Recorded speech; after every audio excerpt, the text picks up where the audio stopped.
Ohayo minasan, welcome back to another episode of Trauma Team in chronological order, where the game is put into a order that makes sense for your viewing pleasure, my entertainment. I can't come up with how this actually should be said. Tell me in the comment section below how weird I am every time I do this. Anyway, we are finally on Naomi Kimishima's section. I love her section because obviously solving mysteries, love doing it, love figuring out cases. I'm a detective at heart, not the screen I wanted to be on. So obviously the next section is Naomi in the locked room mystery.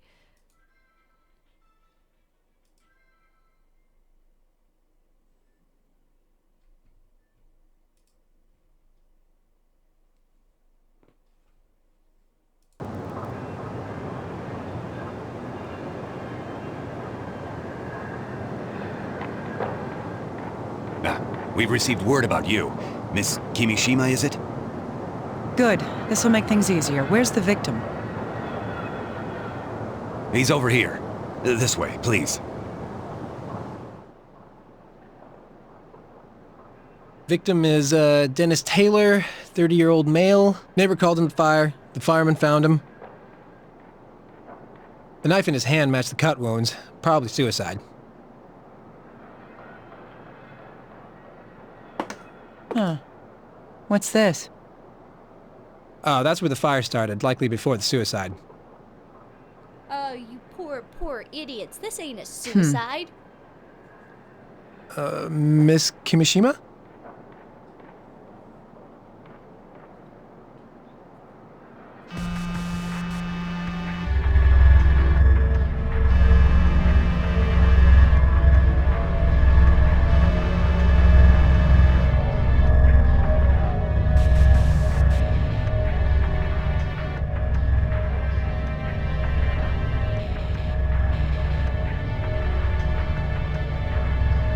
I will play that part later for you guys so that you hear the end voice.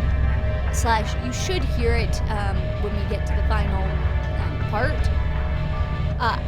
Because it's supposed to play through the Wiimote, and this doesn't actually have a Wiimote speaker, obviously it doesn't play it like it should right here where Naomi hears it. Luckily, are you feeling all right? Like, show you what was said, so at least we're still This was not murder. lost.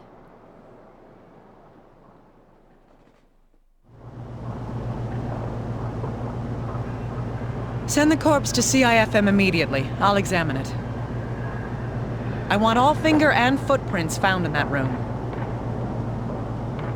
If you find anything, contact me directly. I'll be at the lab.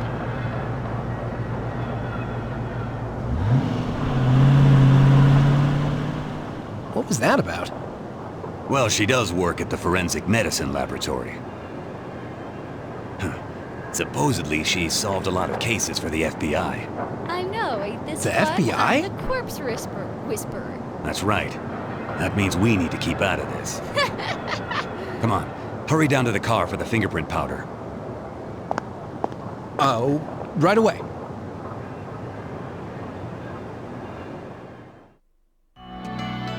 Let's begin. This is Dr. Naomi Kimishima, ID 422194. Hey, little guy. Tell me what we know so far about this. Alright, Dennis Taylor, 30, age 30, gender male. Summary, man found dead in his apartment. Firefighters found the body. The door was locked. Means absolutely nothing. Locked door mysteries are a staple of the genre, and this will be fun mystery to put together. Oh, right. The victim's 30-year-old Dennis Taylor. At 3:30 p.m., someone in the same building reported a fire. The firefighters found the body in bed 20 minutes later. He had a knife in one hand and a deep wound on his wrist. The door was closed and chained. It's being ruled suicide.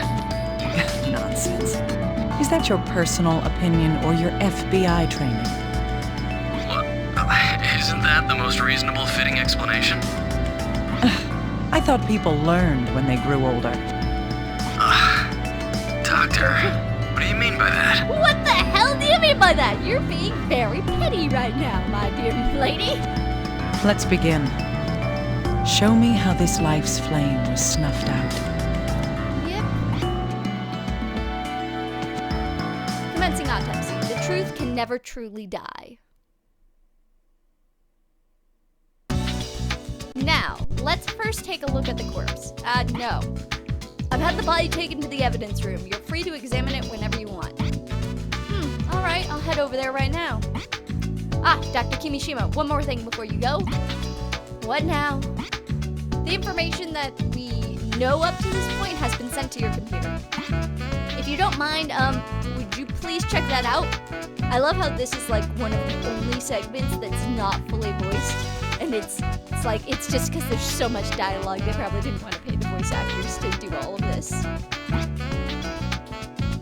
Alright, I'll take a look at my computer then. Yeah, I know how to work this.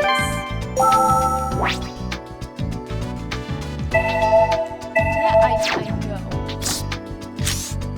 Is this the knife that was in the corpse's hand? I'll look into it. Can you give me some time? Yep, that's why we did this first. Yeah, I know.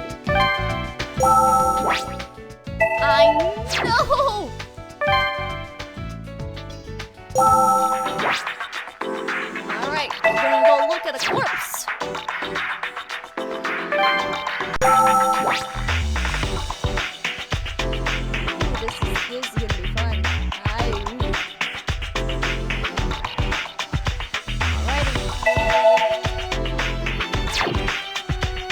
Time to begin examining the corpse.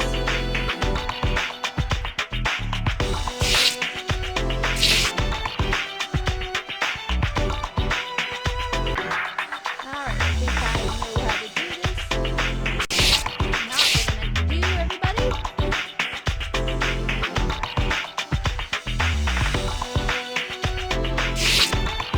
This wound on the wrist is believed to be the cause of death. Yep. Even though this looks like a self-inflicted wound made with a sharp knife,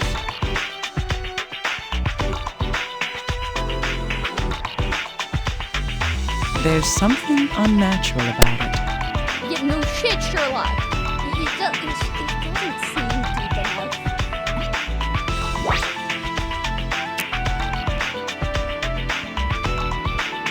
And it also, like, there's no sign that he reacted to pain, which, like, everybody will react to pain.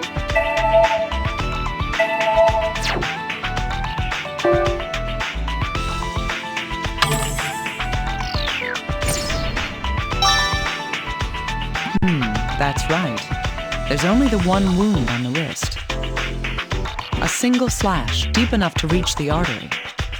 No matter who it is, pain is an immediate response to a cut. No one should be able to make a single cut this clean and deep without flinching. I can't say this is proof of homicide, but I can't ignore this incongruity.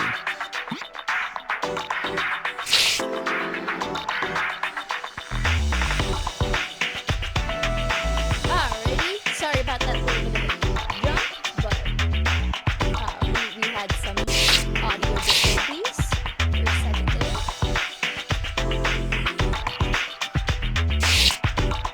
Is this a bruise?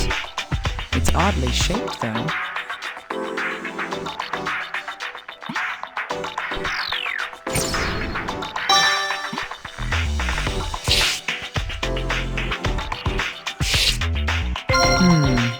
There's something odd about the index finger on the right hand. There's something odd about that index finger. I don't know. It's pointing in the opposite freaking direction.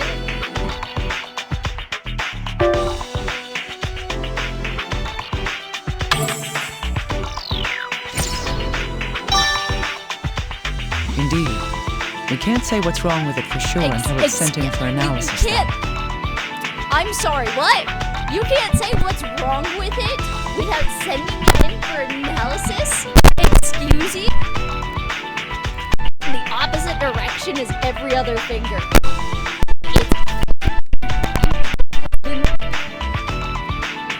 Fractured. What are you talking about? Hold on. Okay. I think the microphone's fine.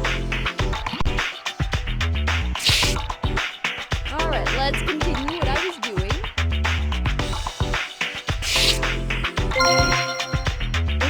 odd about the eyeballs here. Yeah, talk about everything else but this one now. What the hell are these? What are these cards?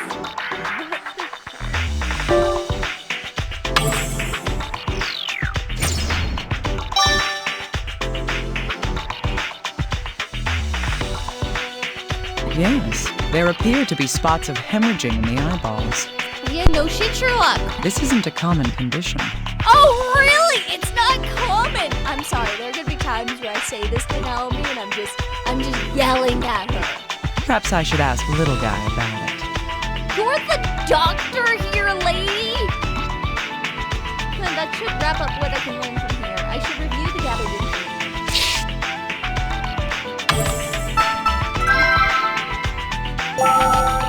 I doubt there's more I doubt that there's going to be any more information I can gather at this point. I should leave this room and consider the information I've found so far. There's a few things bothering me about this corpse. There's an eye abnormality, wounded wrist, and an abnormal finger. Now, let's get back to my office and have this information analyzed.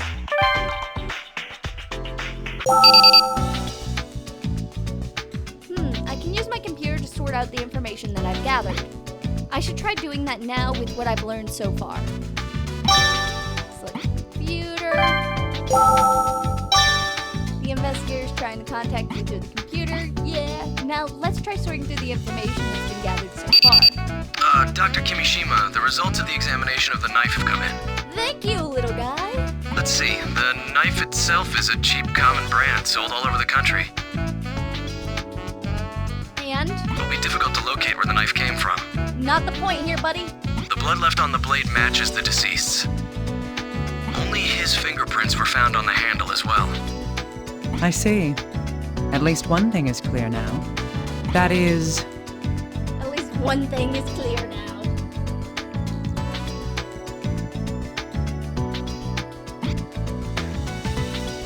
The knife definitely cut Dennis.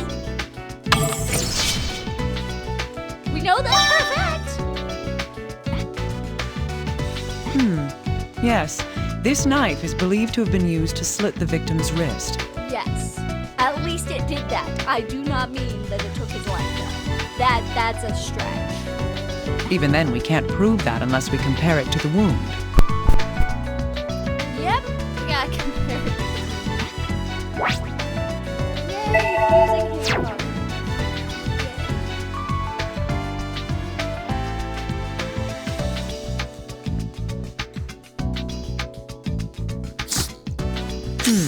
The shape of the knife blade corresponds with the wound found on the wrist.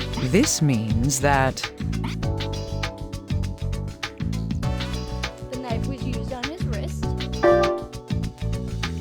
That is all that proves. It does not prove any other thing.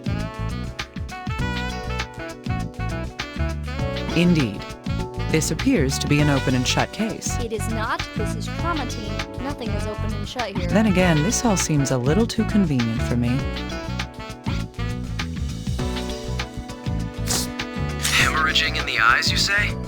Yep. It's a condition called petechia, caused by increased blood pressure and spasms in the blood vessels. It's commonly found as a sign of death by asphyxiation. Thank you, little guy. That's what I needed in life. Wait a second, that doesn't seem right. If I recall correctly, the victim... The cause of death was thought to be hemorrhaging from a slashed wrist. Yes, that is what is thought to be. If the cause of death is asphyxiation, it's possible that we are dealing with a homicide. We definitely know we're dealing with a homicide.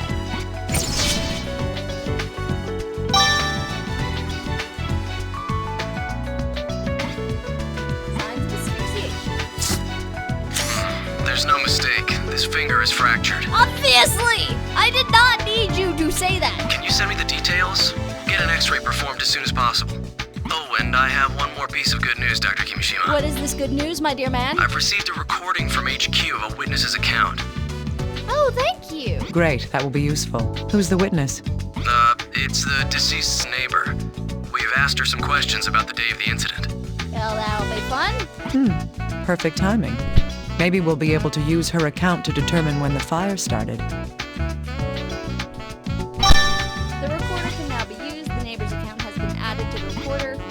topic neighbor's connection has been added to the neighbor's account on the recording. I'll send the data over to you. Please check it using the recorder in your room. I know how to use the recorder. Alright, we're gonna listen to her whole testimony, then we're gonna go and do what I need to do. Yes, that's right. Oh, it's been so hot lately. I've been keeping the window that faces out into the street open because of the heat. That's how I could hear my neighbor so clearly. It was, let me think, around 3 in the afternoon? Yes, it must have been. I was watching Farewell Danny at the time. I heard this loud noise from my neighbor's room. And then the fire alarm started going off a little after that. I was really surprised. I think it was about 10 minutes. I looked out the window and saw smoke coming from next door. I ran over to my neighbor's door, but nobody answered when I pounded on it. But I had to see if there was anyone in there, so I pulled on the door. It was chained from the inside, and no one answered me when I yelled. Yes, the fire truck came soon after that. A firefighter cut the chain on the door and went inside. My neighbor? No, it seems he lived alone. Oh, but I remember an electrician came at around noon. Yes, I heard him talking outside the front door, so I don't think I could be mistaken. Alrighty, so we're going to pick... Ooh, how do I... Yes, that's right. Not what I want to do. Yeah. And then... A loud noise followed by the fire. That may be a clue. The way she described it, the sound doesn't seem to have been something exploding. Could the noise have been made by someone in the room? Or something else? So there was a noise coming from the room at around 3 p.m. and then the fire started. If the fire really started after the noise began, we should be able to narrow down the victim's time of death to some extent. Alright, time to use the computer to sort out this new information.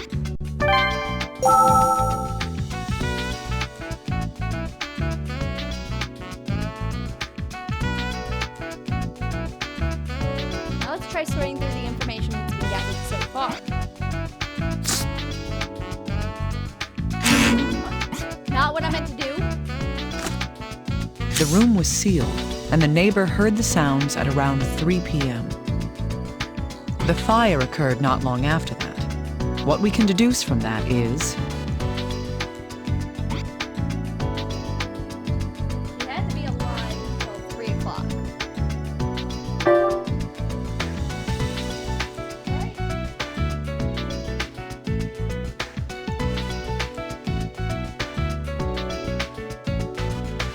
Yeah, like, he had to be alive.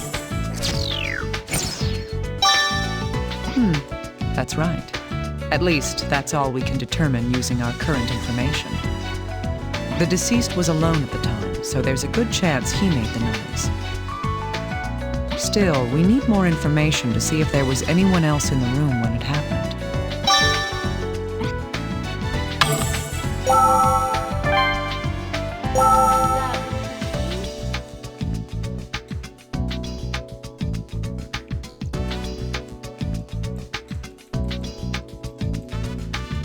That one? Yeah. Oh, but I... So an electrician had come to the deceased's room that That's why I day played at the whole around thing, so I noon. could, like, remember where my information was. That was much earlier than when the fire supposedly started, but we should investigate it. It seems little guy's trying to contact me. I should turn on my computer and hear what he has to say. Now, let's try going through the information that's been gathered so far. Just gonna keep saying that every single time I do this.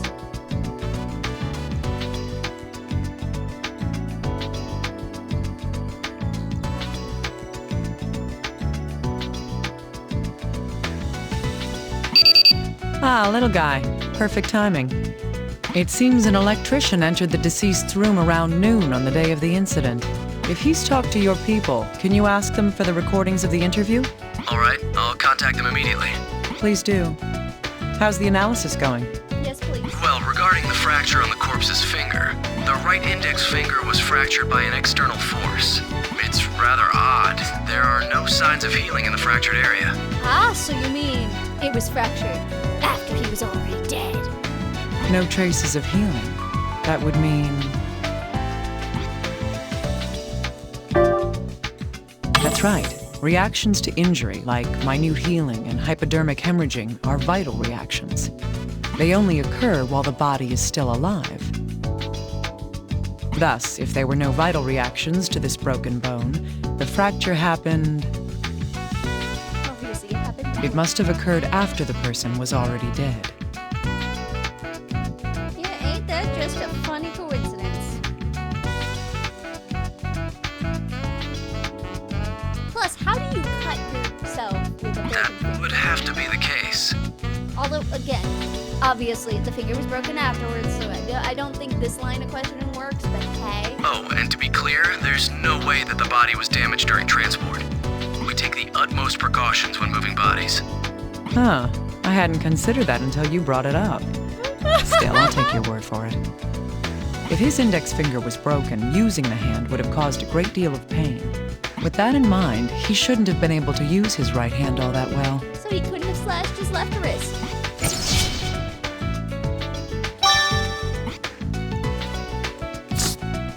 There was a wound in the left wrist and a fractured finger on the right hand. This seems odd because...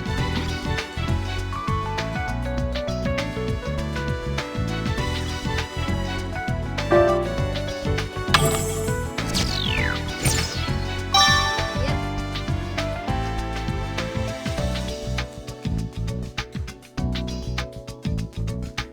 Yes, the deceased would have had to hold the knife in his injured hand to cut his left wrist.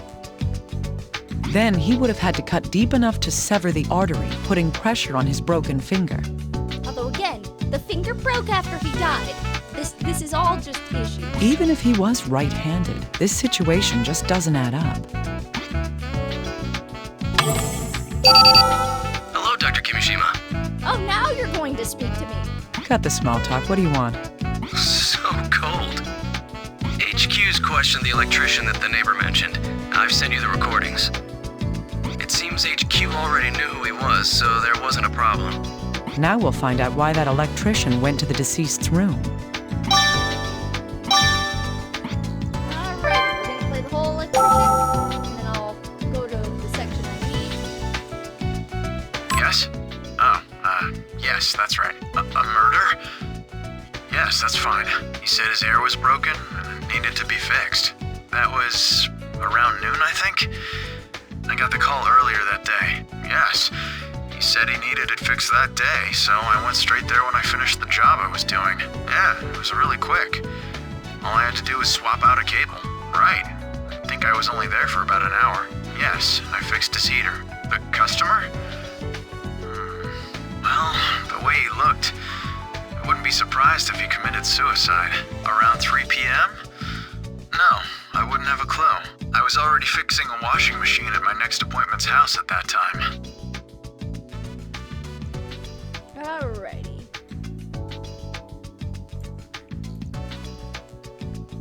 Yes? Not what I meant.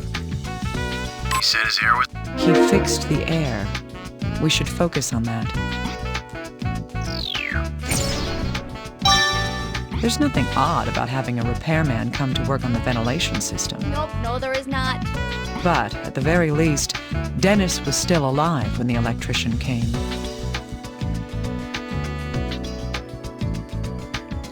We need to learn about the deceased's condition at that time.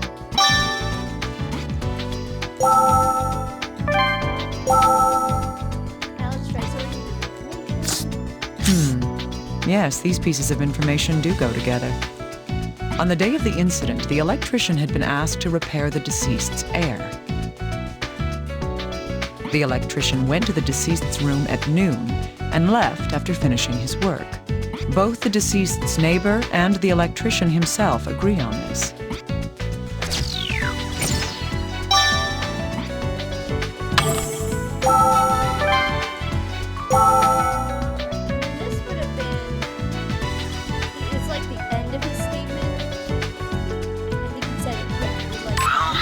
It wouldn't be surprising if the deceased committed suicide. Sounds like an important detail.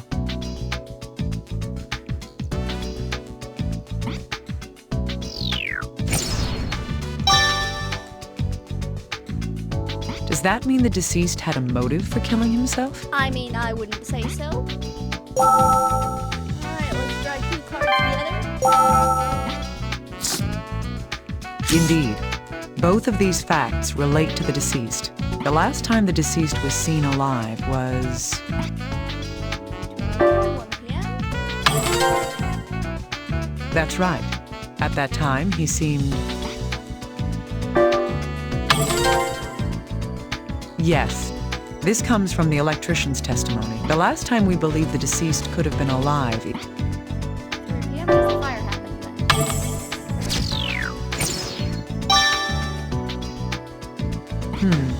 Indeed. The neighbor reports hearing a sound from the room at that time. Within an hour after that, a fire started in his room. The deceased was later discovered dead. That's all we know at this point. Not a lot of information. I've gathered quite a bit of information. Should I try sorting through it all now? Yeah, we can talk about it. Hey, little guy. I want to go through the information that we've gathered so far. Yep, let's do this. These are the fun parts. All right, let's piece it all together step by step. Yep, come on, little guy, follow my Let's do lead. that. The deceased, Dennis Taylor, was found dead in his apartment. Let's see. His body was discovered because... Fire. Yes, but by the time firefighters arrived on the scene, the fire had already gone out. His corpse was found on the bed. That's right. Not exactly a scene you want to walk into, huh? The FBI and police initially ruled this case as a suicide. I still want to know how the FBI got involved in this case. Like, that's a question on my mind here. The reason for that was... The knife and slashed wrist? That's correct. The other reason was... Because the door was locked. Indeed, the slashed wrist and the chained door point towards suicide. It would seem he was so desperate for death that he would both slit his wrist and set his room on fire. That isn't a surprising conclusion. The knife blade does match the shape of the wound in the wrist. The blood on the blade matches his DNA. Lastly, the deceased's fingerprints were found on the handle of the knife. All fine details, my dear man. Those are all true, but there was something odd about that wound on his wrist. First, There's no pain reaction wounds. another point is, The knife was in his left hand. Yeah, wait, no. It was in his right hand. his finger was fractured. Would he have been able to use a knife with a wounded hand? It's very unlikely, but that's not the only thing that raises doubt. Yeah, he also had hemorrhaging in his eye. If he did die of the knife wound, he would have bled to death. However, investigating the corpse points to a different cause of death. Yes, it does. That is...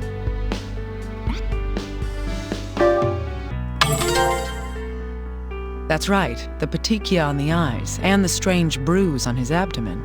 There's more than enough evidence to doubt that this was a suicide. But according to the electrician's statement, the victim seemed like he might be in a state to commit suicide. Indeed, there are too many uncertainties to be able to draw a conclusion at this point. I'm going to have to investigate the scene for myself. Little guy, get me approval to enter the area. Oh, understood. You shouldn't have a problem, Dr. Kimishima. Thank you. I'm sure my bosses will approve you right away. I'm going now, so it's like, tell them I'm coming. Yes, but I don't intend to waste any time. I'm going there right now. You deal with the rest on your end. Crime scene is now available. I may be able to gather more information if I visit the actual crime scene. I should leave this room and go to the crime scene now. Yeah, no shit, Sherlock. What do you think I'm doing? Now I need to begin investigating the scene. Alright, lots of things we can do here.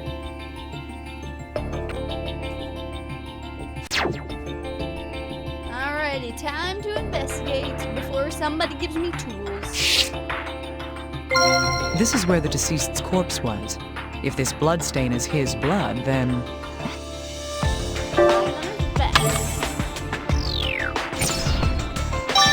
Yes, the injury was on his left wrist. From the position of the bloodstain, it would appear he was lying face up on the bed. There was only the one bloodstain, so he didn't move around much after his wrist It was also slit. does not seem like there's enough blood to have bled out. If this truly is a suicide, that would mean that he bled to death here. Yep. However, the amount of hemorrhaging here seems to be too small for a man to completely bleed out.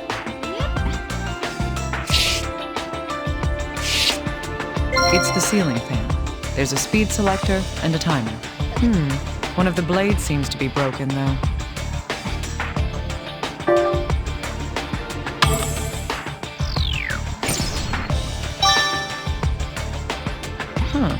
The electrician had supposedly come to fix the air.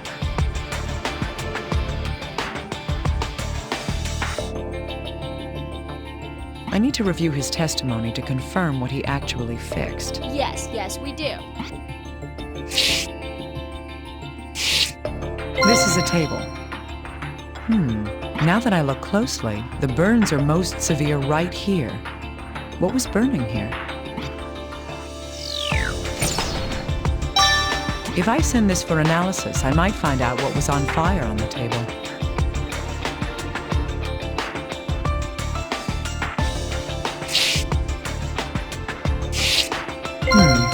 Who's this in the picture? The deceased's friend? I see. I was so caught up in the case that I didn't check the man's background. Hello, little guy. Can you hear me? Oh, yes, I hear you. Did you need something, Dr. Kimishima? Yeah, I kind of need a background on the victim here. Kind of helps with a case and an investigation. Yes. Can you do me a favor and look into the deceased's friends? I'm going to send you a picture right now. Try getting a hold on whoever that is. All right. Is there anything in particular you'd like us to find out? If he would actually have committed suicide, that's my Let's main see. one. First, about the deceased himself. It'd be great to find out more about the day of the incident. Well, obviously, that would be wonderful. All right. I'll make preparations to have them questioned. I'll send you the recordings of their answers, so please check the recorder. Good. I'm glad you can get on this so quickly. I'll be counting on you. Oh God, Naomi. This seems to be all the information I can gather at the moment. I should return to my office and sort through what I've learned from this visit.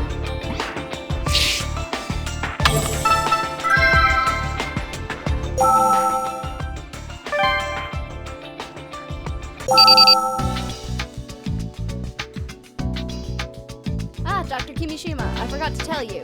We interrogated the man in the photo that was found in the victim's room.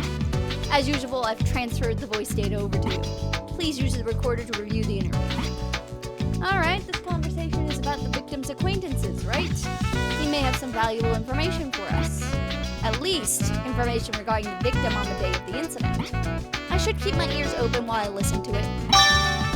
Friend's account has been added, victim's behavior.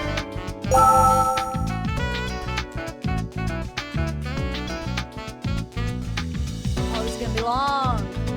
What you you gotta want, go. man? Why are you calling me out here? Huh? You want to talk about Dennis? You're better off asking his girlfriend. Her name's, Stella. Yeah, she's at the club down on Roulette Street. Yeah, she can probably tell you more about Dennis than I can. That guy, huh? No, nothing. He's a friend of mine, you know?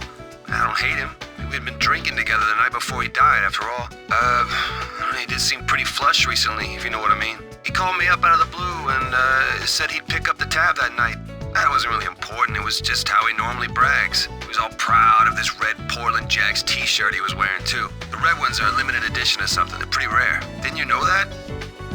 Lame. His job, huh? Yeah, he worked at this crappy little bar in some back alley. Then again, he probably can't really call it a bar either. How did he make his cash? Psh, who knows, man? I don't. Hey, that's why I said you should be talking to his girlfriend. Hey, you guys seriously think that he offed himself? It's just stupid. And he was one sharp SOB, always looking out for himself. I mean, he always thought that if you had no money, then you should get out and steal some. You really think someone like that would just kill himself? Well, it's got nothing to do with me anyway. All right, we're going to the section I know we need to be in. What you want? I think it's 10 is the one that stood out. A Portland Jacks t-shirt. It looked like he was wearing a white t-shirt. If he was telling the truth, the victim was wearing that shirt on the day of the incident.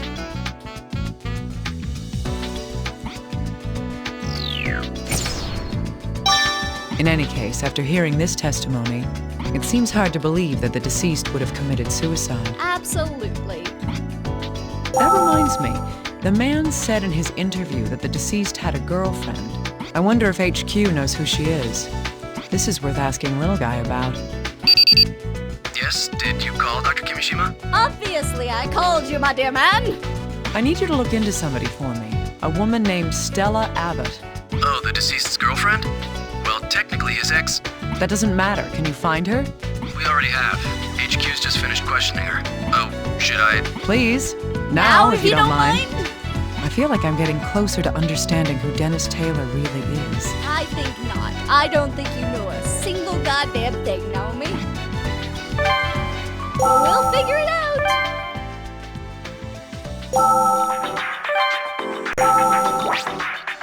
Yeah, I know. Oh my goddamn.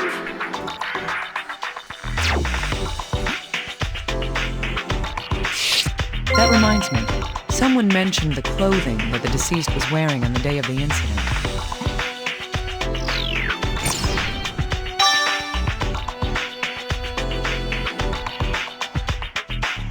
That's odd. There's nothing that stands out about the clothing. Somebody said something about what the deceased had been wearing that day. Yeah, it ain't a red shirt. Like, goddamn it, Naomi. How? I get it. This is all about piecing together evidence, but God, Naomi.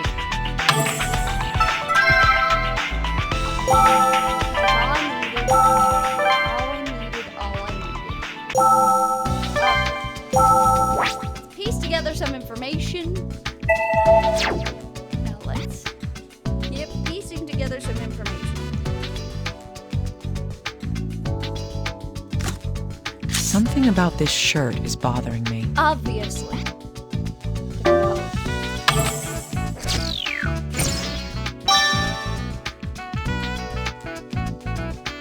That's right.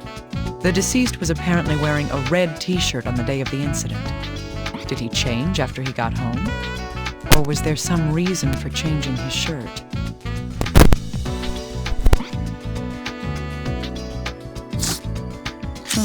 This does raise some doubts. The electrician supposedly came to the victim's room to fix his air. But he didn't repair the ceiling fan? Or did the fan break after the electrician had left? In any case, I'll need to hear his account again. Dr. Kimishima, did you receive the voice data? Obviously, probably not yet. I will From the get deceased's there. girlfriend? Have you sent it? You should be able to listen to it using the recorder. Please listen to it when you can. Right. First, I want to know about the deceased's source of income. He did seem fairly well off for somebody without a steady job. Indeed. I'll be listening for that while I'm going over the recording. First, we're gonna listen to the electricity. Then we'll go there. I think it was.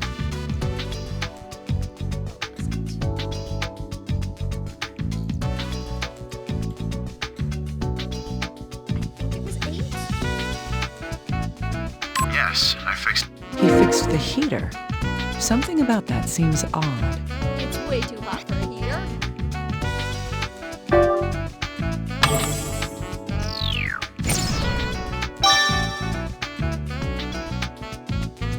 Yes, the deceased's neighbor mentioned that. Summer is already starting. And yet, on the day of the incident, the deceased wanted to have his heater repaired? There's something strange about this after all. Very strange, my dear lady. But now we're gonna listen to the girlfriend's testimony. We're gonna play it, and then I will go find his email. Seriously? What do you guys want? I've got work to do, so let's get this over with. Huh? Dennis? You mean Dennis Taylor? Wow, that name brings back bad memories. We broke up years ago. Yeah, at first I thought he was an interesting guy, pretty cool and all, but he never had a job and he just kind of wandered through life. Oh, but he always had money. I'm sure he didn't come by it honestly. Ugh, are you really this slow? Don't you get it? Drugs. He was a drug dealer. He worked for this big fish called Theodore. I guess Dennis got totally used by him, the dumbass. And that was it. I broke up with him. I mean, dealing drugs? That's way too dangerous for me. Who knows? I assume he's still out there dealing. I mean, I can't do anything to stop him. Huh? He died? When? Well, that kind of cut off abruptly. But that's not the point that we need. We just need to find the section we want.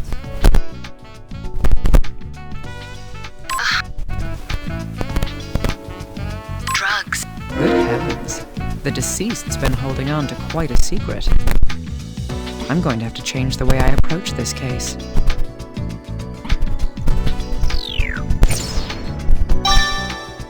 Let's go through the information we have, now that we know the deceased's true identity. Unbelievable. The deceased had this hidden dark side to him. That's why I said you didn't know nothing. This is looking more and more like a case worth investigating. If Dennis Taylor was a drug dealer, then there could be a variety of reasons to kill him. Still, I can't let my prejudices cloud the truth. I need to remain objective. However, it seems that we're going to have to change our views regarding this case. Right. I'll prepare the CSI's ALS. ALS, the advanced light source that can adjust the wavelength being emitted? That's right. An object's visibility depends on the light being reflected from that object. The ALS lets you select a particular wavelength to focus only on what you want to see. Or hide what you don't want to see. Oh, no. I'll try using it. Thanks, little guy. Alright, let's go to the crime scene. And then we'll go figure some things out. Now I need to get investigating the scene. Yeah, I know how to do this. I know how to do this.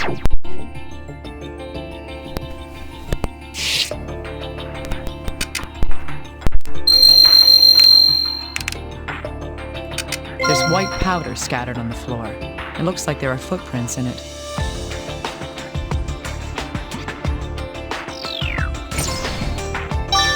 I can guess at what this powder is, but I should send it in for analysis just in case.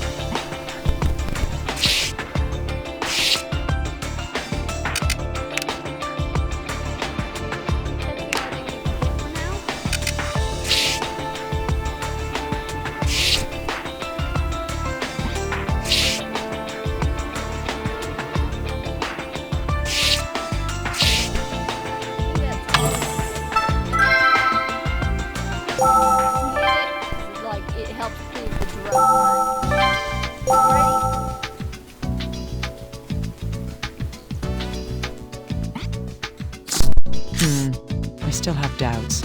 My main concern about this is...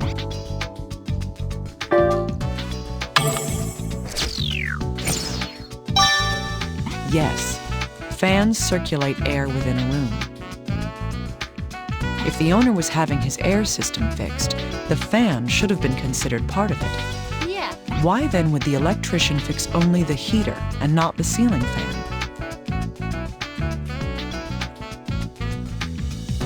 That is very good questions. I think we have a pretty good idea of what this is. I'll have it investigated in any case. Can you please wait? Absolutely. Ashes. Can you hey, little guy, can you analyze this for me? Yes, of course. What's this? These are the ashes?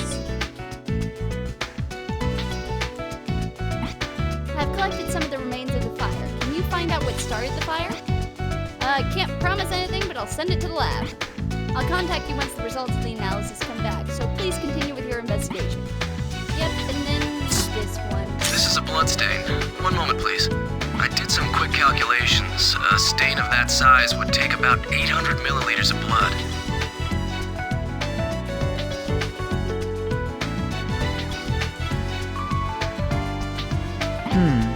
The average adult male would have to lose at least 1,500 milliliters in order to bleed to death. So obviously, this ain't enough.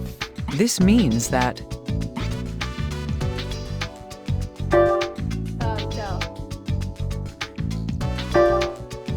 He might not have been enough. He might not have been enough. Like, you can't say for certain, just because the blood stain doesn't amount to enough. well, the amount of blood loss required varies from person to person, so this isn't quite proof. It is unusual, though. I'll have to remember it.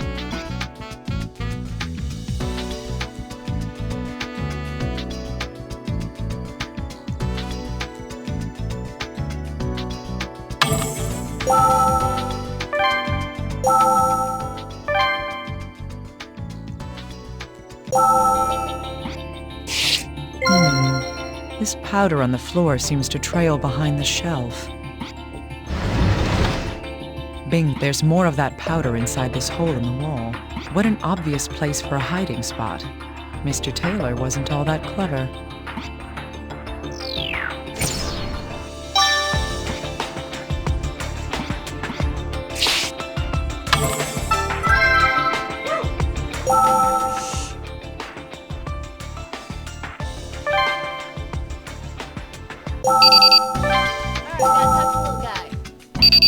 Dr. Kimishima, about that white powder that was spread on the floor, there were traces of drugs found within it.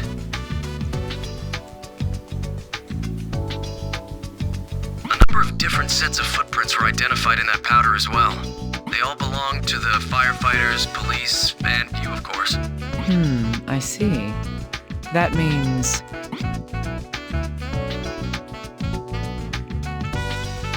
It fell in the fire started. Exactly. That would be the case. The room belonged to the deceased. If the drugs had been spread on the floor before the incident, his footprints should be there as well. But the only footprints in the room were from people who had entered after the fire. Yep. This would mean that the drugs would have to have been spread before or soon after the fire began. All right, let's go over the information we've gathered. First, the white powder. Obviously, it's drugs. God, Naomi. Yes, the trail of drugs led directly to the hole behind the shelf. If the same powder from the floor was inside the hole, then... There's a place to hide his drugs. That's right.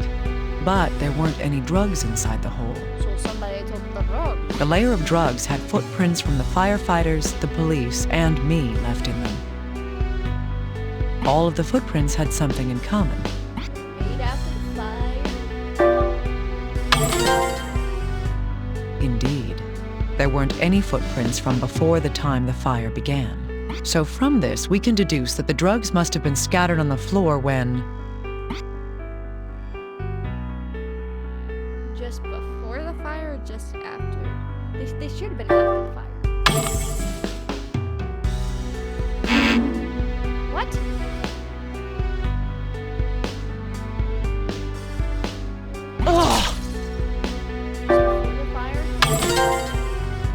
I'm being Yes. stupid, I'm sorry. If I take this even further, I'd say that it would have been after Mr. Taylor stopped moving. In other words, it must have happened between his death and when the fire started. But why were there drugs on the floor? Somebody took the drugs.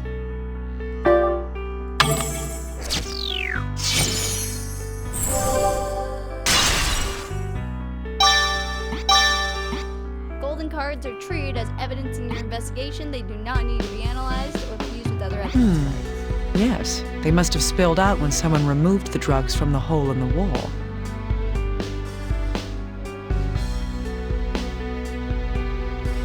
Dennis Taylor was killed and someone walked out with the drugs. I'm starting to get a clearer picture of what happened here, but there's no proof just yet. I need to move on to the next step. I should consult with the little guy about this. Sorry guys, the dogs are being pains in the neck and causing problems in the room. Dr. Kimishima, have you confirmed that it's a murder after all? I mean, I think so. Drugs are missing? I don't know how you heard about that so quickly, little guy. Have you been eavesdropping on me? Oh, Naomi. Huh? What? No,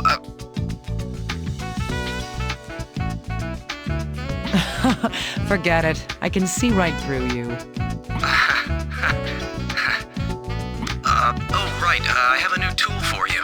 Ooh, new tool? It's luminol. Do I need to explain it to you? No. A chemiluminescent material based on reducing 5-nitrophthalhydrazide with sodium dithionite. It reacts to iron and hemoglobin by glowing, making it useful to find otherwise hidden bloodstains. Anything else? No. Good. I just spray this onto suspicious areas, then shine the ALS on it, right? I'm sure it will be useful. Thank you, little guy. Alrighty, time to go to the crime scene. We got luminol. We got luminol, everybody. I know how to use luminol.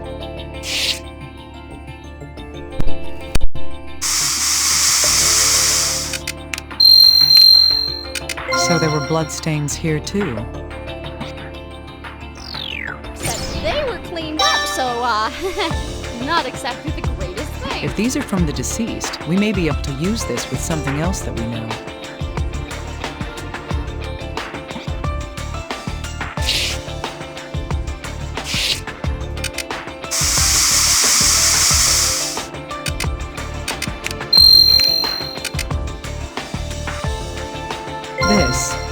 There's a rope wrapped around the shaft of the ceiling fan. And it's got blood on it. There's no mistake.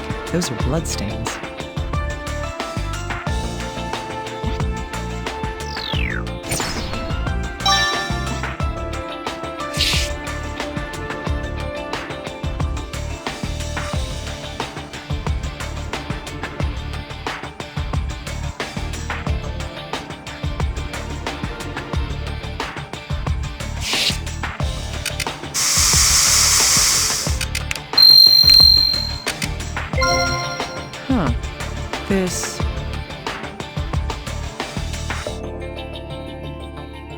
There's a reaction to blood on this screw that's securing the doorknob. The screw seems rather loose as well.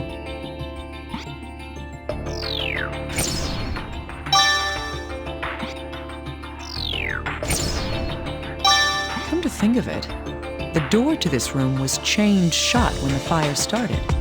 Could this be related to that in some way?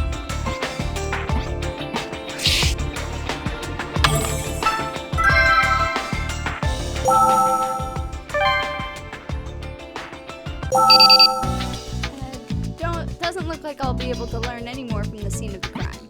I should sort through the information I've gathered. Now let's try sorting through the information I've gathered. That's been gathered so far. Oh, Dr. Kimishima, sorry for the wait. The analysis of the burnt material has come back from the laboratory. Ah, thank God. Calcium hydroxide was detected in the sample. Calcium hydroxide? You mean slaked lime? Yes, small amounts of quicklime were also detected. Quicklime is a substance that releases a great deal of heat when it reacts with water. So obviously this was the start of the fire. Huh, I see. So this was... I agree, but isn't it odd? If the killer wanted to start a fire, there are far easier ways to go about it. You're right. There must have been a reason for this. It's our job to investigate that, isn't it?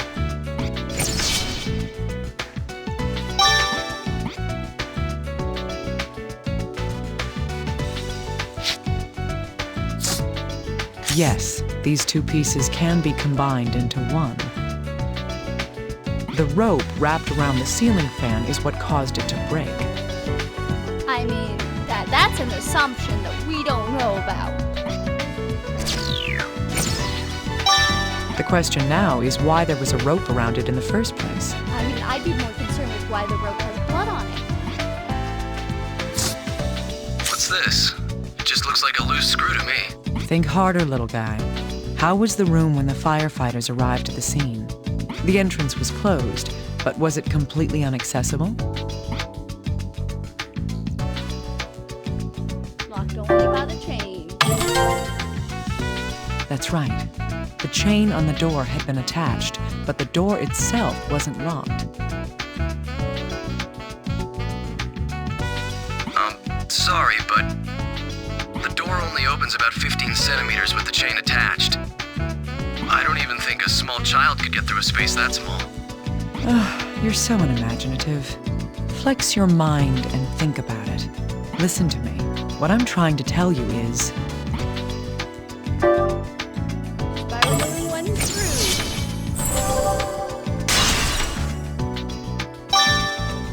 This loose screw tells us everything. With the screw removed, the entire plate on the door can be swiveled around by the doorknob. The plate itself is about 20 centimeters long, so the gap increases to almost 35 centimeters. How big does somebody have to be that he couldn't fit through a space that size? I would still like you to refer to things in inches, as this game is taking place in America, and my understanding of centimeters and meters is not comprehensible to you. God, I wish that had been translated better. Oh, I see now. That's more than enough room to get past the door. So the killer just screwed the plate back on from the outside after he left the room then? I think that's the most likely explanation. But the killer was in plain sight once he was outside the door. He wanted to finish quickly. The killer couldn't completely tighten the screw and left the area as we found it. Wow, that proves that this isn't quite the locked room mystery we thought it was. Yep. Huh. Still, this doesn't help us figure out who the killer is. I need to investigate the situation in more detail.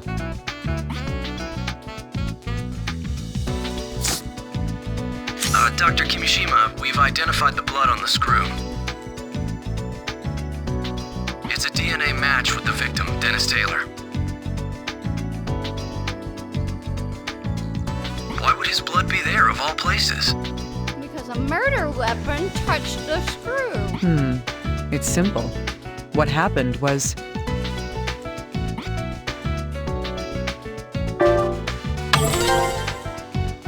That's right. It's probably because he touched the murder weapon.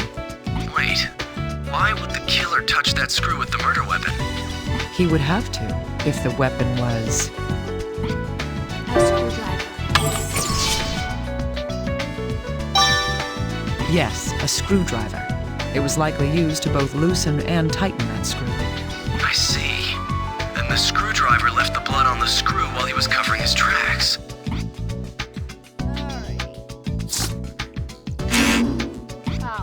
Can't tell me any more about that?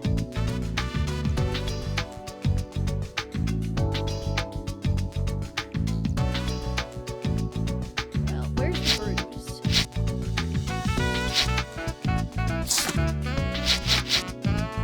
Yes, these pieces of information are hiding an important fact. I didn't notice because the bleeding had stopped completely, but this isn't a bruise. It's a stab wound. This strange pattern here is likely...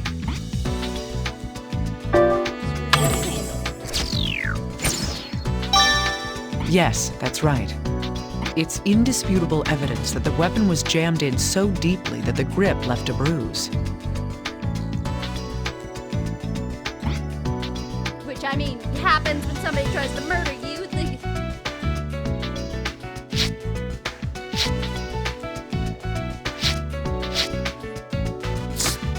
The fire began near the fallen table. Calcium hydroxide was found in the substance on the floor there. Calcium hydroxide is formed through the reaction of quicklime and water. That reaction creates something else as well. It creates heat. Yes. quicklime releases 65 kilojoules of energy per mole when it reacts with water. This was the method used to start the fire in this room. First, you would place a glass of water on the table.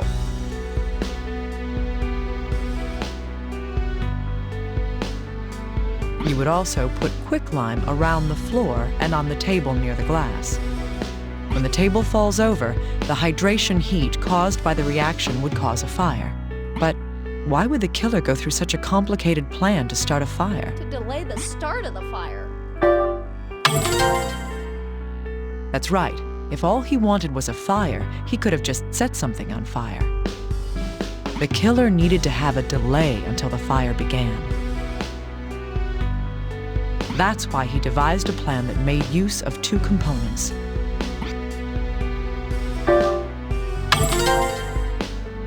Yes, this trick relied on the ceiling fan and a rope.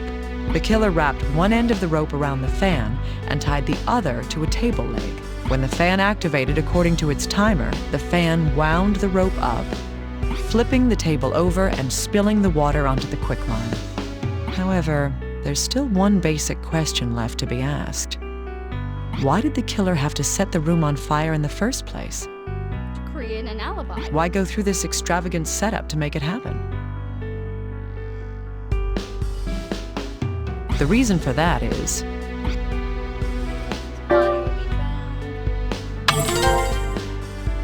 exactly.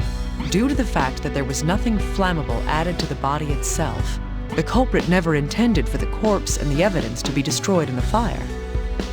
Instead, the killer wanted to cause a commotion that would draw attention to the corpse. Now then, why would that be? That's right. By delaying the start of the fire, the plan was to have enough time to create a viable alibi for when the fire began. It's easy. I mean, with this method of misdirection, the culprit could start a fire hours after having left the crime scene entirely. We're getting through this. We're getting through the thick of this. This is the entire truth behind this mysterious arson.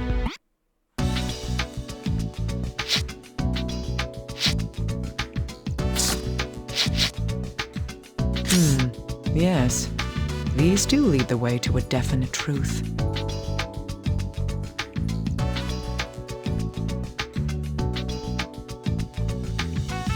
Looking at the location of the bruise, the tip of the screwdriver must have pierced Dennis's lung. His lung would then rupture, causing pulmonary emphysema, and he would have suffocated. Ooh, that sounds horrible. This explains the spots of hemorrhaging in the corpse's eyes.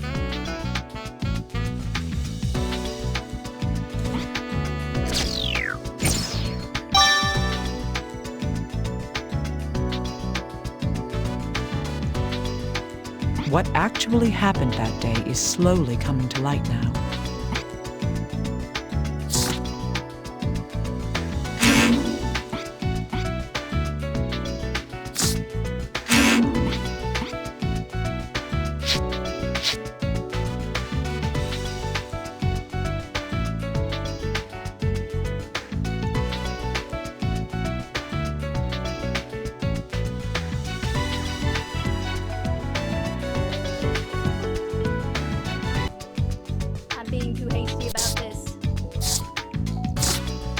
That's right. Should've done this There earlier. were 2 different bloodstains left in the deceased's room.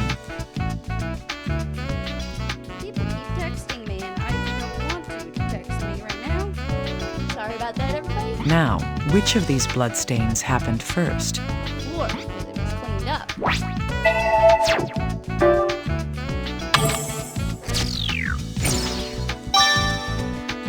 That's true, unless the corpse got up and walked over by itself.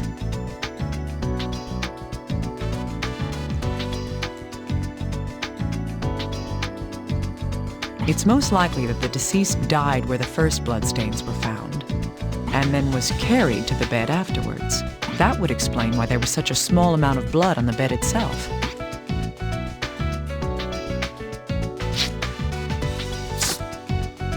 Yes, these 2 can tell us how the murder happened.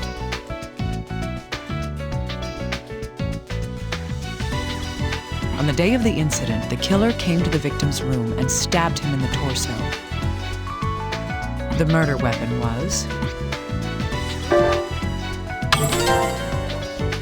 Yes, the screwdriver pierced the victim's lung, causing pulmonary emphysema.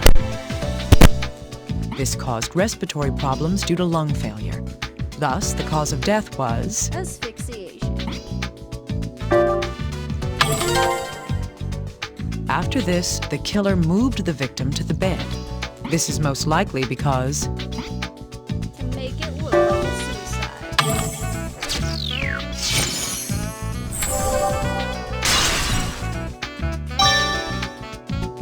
Indeed. The murderer then arranged the corpse to make the death appear to be a suicide. That is what I believe took place, according to the evidence we have gathered. It's true then. This does have to do with the victim, but I wonder why. I get the feeling that there's something very wrong about this. Something very wrong about this.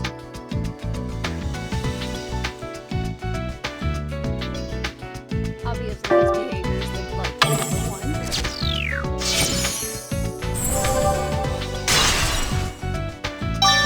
one. Indeed. At first glance, it doesn't seem like these refer to the same person at all. On the one hand, drug-dealing scum enjoying his life. On the other, a man with suicidal depression. Either one of these clues is false, or there's more to this shady business that I haven't found out.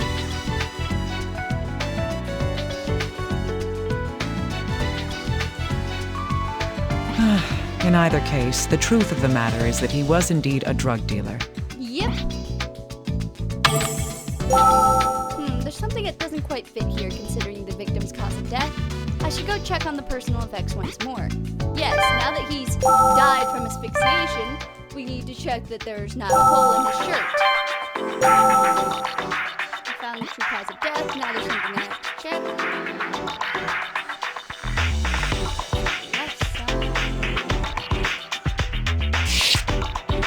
This is odd.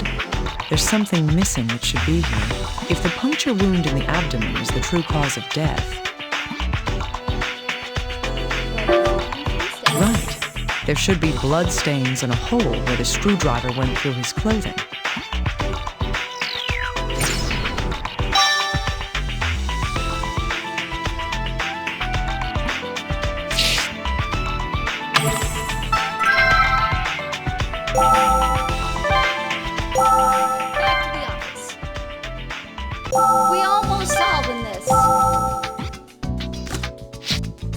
Yes, these pieces of information can tell us something. According to Mr. Taylor's friend, on the day of the incident, Dennis had been wearing... red t-shirt? That's right. He was supposedly wearing a red Portland Jacks t-shirt that day. And then he was found But when his body was discovered, it was wearing... a white shirt. Yes, his corpse was found wearing a white shirt. In other words, his clothing had changed. And yet, if that was all we know, we couldn't rule out that the deceased had changed his shirt himself.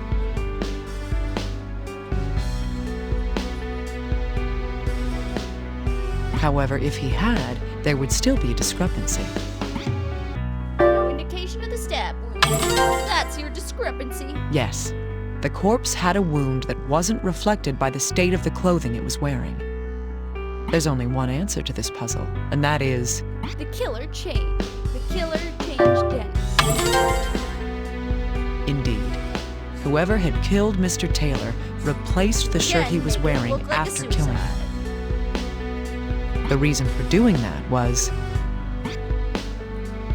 make it look like a suicide. That's what every single one of these is about. Exactly. It was probably to hide the stab wound and make us believe the cut wrist was the cause of death. The killer staged the suicide in order to mislead us. I see. These two are related.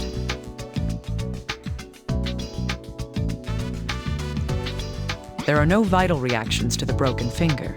That means the damage occurred after death. Yes. Yes, it did know. Considering that the killer must have changed the victim's clothing after death. All changed.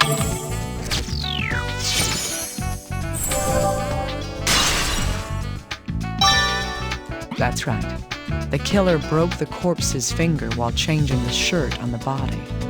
Which, we should be able to find a fingerprint on one of those buttons. Dr. Kimishima, how's the investigation going? I've almost uncovered the deception, but the truth hasn't completely been revealed. I see. So we can't arrest the culprit yet. That's right. I need conclusive evidence that can help us identify the killer. The most reliable giveaway would be if we could find a fingerprint at the crime scene. However, only the victim's fingerprints were found when HQ searched the room. I'm not surprised, considering the lengths the killer's gone to hide his tracks. The murderer was probably wearing gloves while the crime was being committed. But we wouldn't have been able to button the shirt with them. Huh. Isn't there anything the killer might have touched? Something that would require him to take his gloves off? It's hard to think of anything. Well, the best evidence would be on a hard, slick, inorganic substance. It doesn't matter what size it is. All we can investigate are the crime scene, the corpse, and what the corpse was wearing. Naomi, use your brain. Could there be anything among those items that the killer touched with a bare hand? I'll have to investigate further. Thank you, little guy. We'll know for certain if I can find a fingerprint, but where can I find something hard and smooth on the corpse of the personal effects? Was there anything like that? In any case, I should take a look. Yes, there was something. He really shouldn't have buttoned up the shirt. He should have found a different shirt. Oh, you poor fool.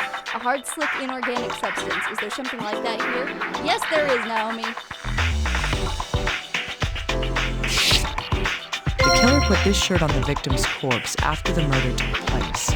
That would mean that the killer would have had to button the shirt up as well. Yep. Buttoning up a shirt with gloves on is no easy task. If my predictions are correct, Then I got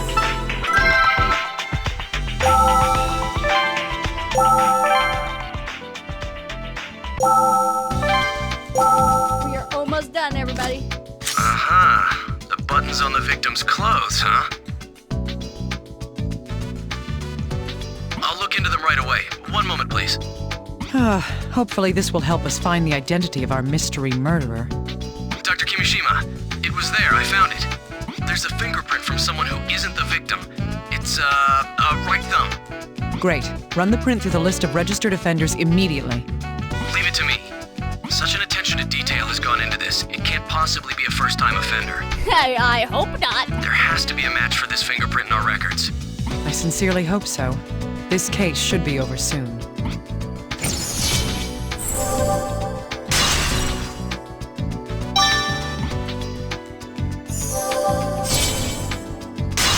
Conclusion reached.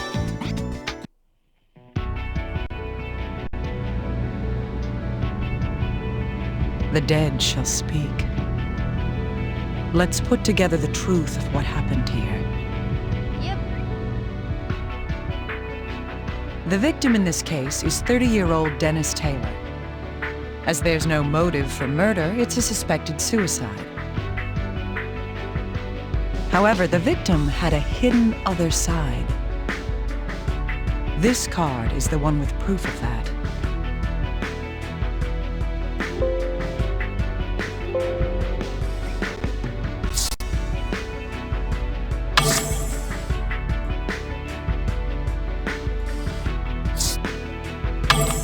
Yes, while he did work at the bar, he also dealt drugs. This case is related to the victim's drug activities. Yep. The proof of that is on this card.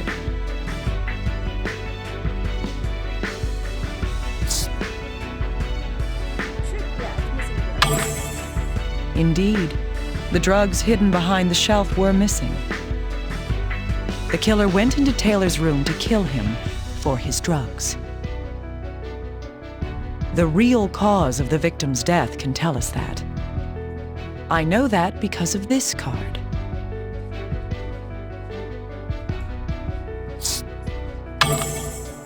Right. The wound on the wrist was not the true cause. Next, the killer disguised the murder as a suicide. This card proves the misdirection used to hide the murder.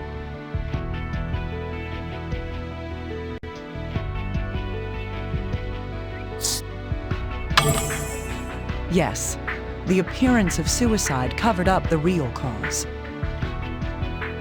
The next topic is the secret hidden in the room itself. The murderer used a trick to create a locked room mystery. It was made to seem as if the victim was the only one there. This card shows the trick that had been used.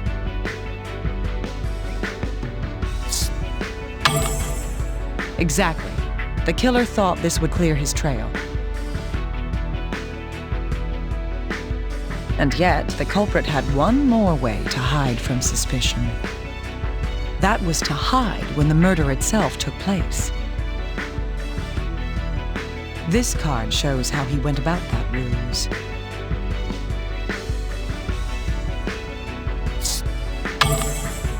The murder took place 3 hours prior to the fire's start. It's natural to assume that if the room was locked, then the crime and the fire would be at the same time. The plan was perfect. No fingerprints were left in the room.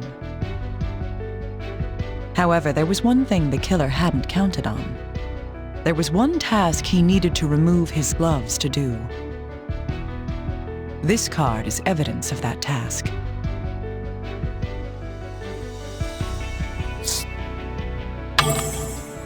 He probably couldn't button the clothes with his gloves on. No matter how small the buttons, there were still prints. Even a fragment of a fingerprint can be used to identify him. The victim must have been surprised. After all, he thought the killer was a customer. This is what he said at the very end.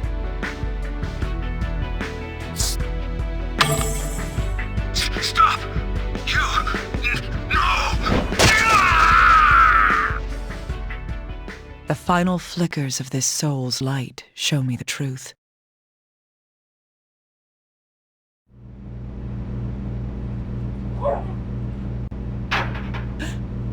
Who's there? I'm sorry. I must have surprised you. Oh, you You're that electrician. douche nozzle. Why are you here? Oh, I was called up because a switchboard blew.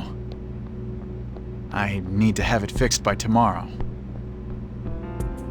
I see. That sounds difficult.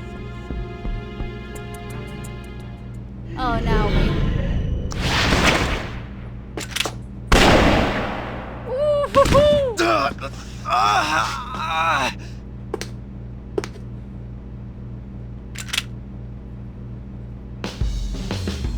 Freeze. Don't move. I see corpses all day. One more won't bother me. One more won't bother me.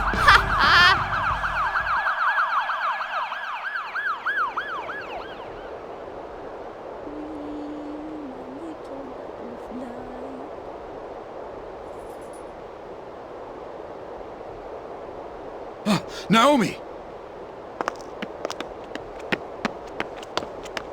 I'm Are you fine, hurt? my I'm dear. sorry. I should have stayed. I've solved the case. I'll give you my report tomorrow. The report can wait. Naomi, you must think of your safety. Nobody lives forever. Even if I died today, it'd just be earlier than I expected. Naomi.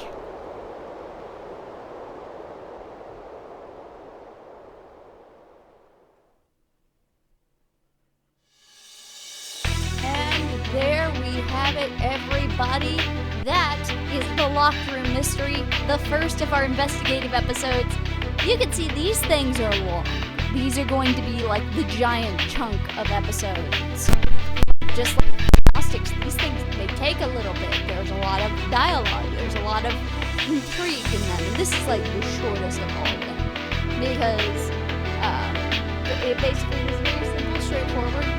Even then, obviously, made a little bit of a blunder at one point, but I think we all figured it out. Thank you all for joining me. Obviously, I should be starting Pokemon Legends Arceus. I will be playing that once I get my copy in, and I'm super excited for that. I'm like so excited. I'm willing to play it for you guys. I don't normally play Pokemon games because of past experiences on the channel, but I'm willing. I'm willing to do this for you guys. Also because I really, really want to play the game. And I'm going to be obsessed with it, so. But I'm hoping to get at least another episode of Trauma Team out before then. I think the next 2 episodes should be the other 2 introductions. So, might be really short, but we'll see. I'm going to try to get a lot of these out this week. Anyway, guys, thank you all for joining me. I'll catch you all on the flip side. Bye, everybody.